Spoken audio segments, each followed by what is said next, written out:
This is a video response for Professoranton and your video, An Incomplete Life. And first off, I just want to say that I do enjoy almost all of your videos. I don't agree with many of them. I think your perspective is a little odd, but that's why I do like them. It helps me think of other perspectives and other ways to look at things. But I do think you overanalyze quite a bit the reality of the universe or existence recognizing itself. I don't think that's a necessary thing. The universe doesn't have to recognize itself, and if it's something that doesn't have to exist, it probably doesn't. Or if it's not necessary for existence, it's probably not correct. I'm having issues with my lighting here. Okay, at least as far as I'm concerned. Your issue with the technological pursuits of immortality, the first thing I'd like to say about that is you're assuming that just because there are, or will be, it's not even a will there will be technological advancements to the point where you will no longer age or get disease. But that really has no connection with immortality. Immortality is a fantasy that for some reason naysayers grab onto because of, I'm guessing, lifetimes of biblical scripture being pushed into your face. The immortal God, the immortal soul. The concept of immortality is a farce on the outset. That just as an issue, there is no immortality. If you have every technological advancement that can ever be done, and you don't get disease, you don't age, you can still be run over by a truck, and you're dead.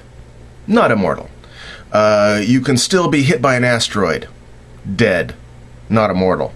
The only thing that technological advancements are, or the issue is talking about, is life extension and the end to aging and disease.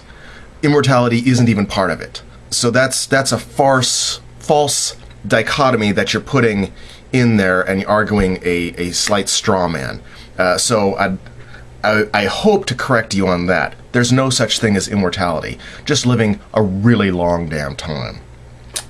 The other issue is you were mentioning that if people knew they were going to live 500 years, and I think that's on the short side. I think thousands or hundreds of thousands of years is probably going to be more appropriate for the longer-lived people, entities. But you were saying the length of life, if you live for 500 years, nobody would ever do anything. And I'm going to have to totally disagree with you on this also. I don't know if... I don't want to criticize what your beliefs are or how you arrived at it, but as far as I'm concerned, when I go to do a project or a video or my laundry or look something up on Google, I do not in any part of my subconscious or conscious think, I'd better do this video or this Google search now and find this answer because I'm going to die soon. Or I might die tomorrow, so I need to know this answer now. That's never influenced any part of my motivation. I can see someone that's older at the end of their life wanting to do a vacation or see a certain part of the world because they are coming at the end of their life. They are getting to the end of what they can do. So they want to do stuff while they are still able. I can see that as a motivation. But at our age, especially when you were talking about when you were a kid and you did a lot of wild, crazy things and you grew up quick,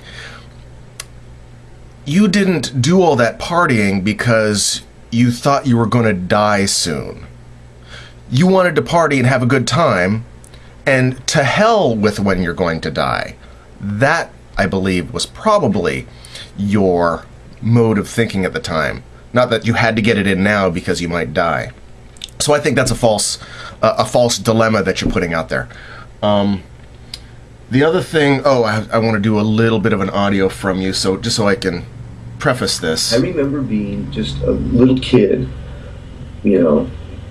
first or second grade, and digging around in my very messy desk at school and watching the clock, the little second hand move, and it seemed like an eternity. It seemed like an eternity to get through those last couple of weeks of school. I mean, I was so aware at a young age. I think many of us, we maybe forgotten how long we have been self-aware, but I was... This is my issue with this part.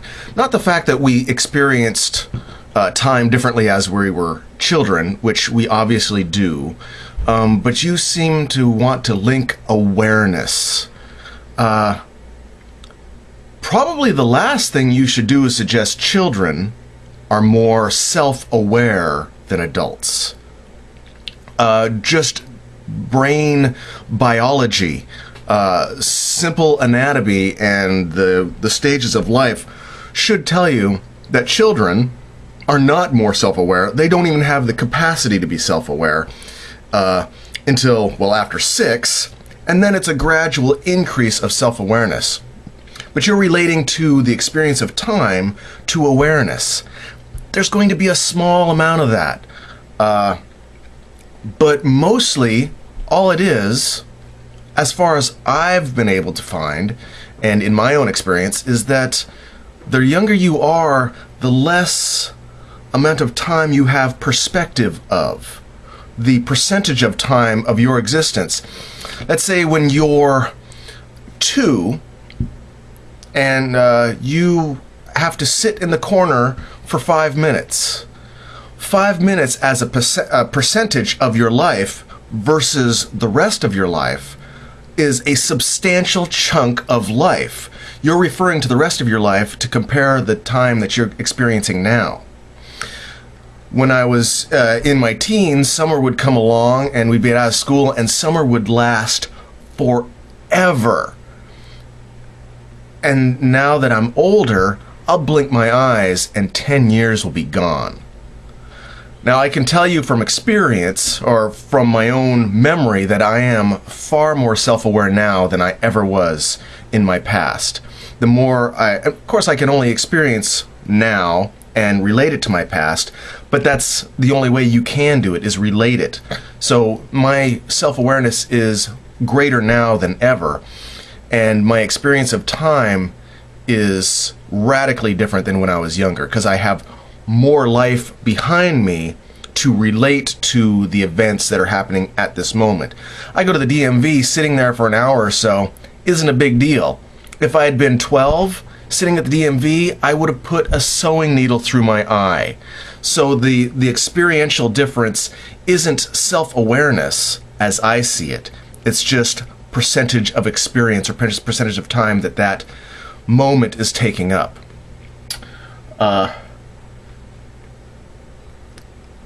There was several other issues I had with this, but I think those were the main ones. I do enjoy your videos, and I will continue to watch them, but you come at things a little bit differently than I do, and a lot of this, especially with this one, it really smells like we fear change. That kind of attitude. The assumption that human life is only as you perceive it should be. And I'm generalizing as you, I'm projecting what I think you feel.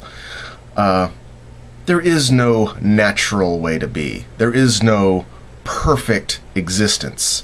A human existence ranges from someone being wealthy and living to 110 and having everything they ever wanted in life, to a child being born with HIV, starving, suffering, all the most horrible things. Short, those are the total range of human experiences, and not even the total range of human experience.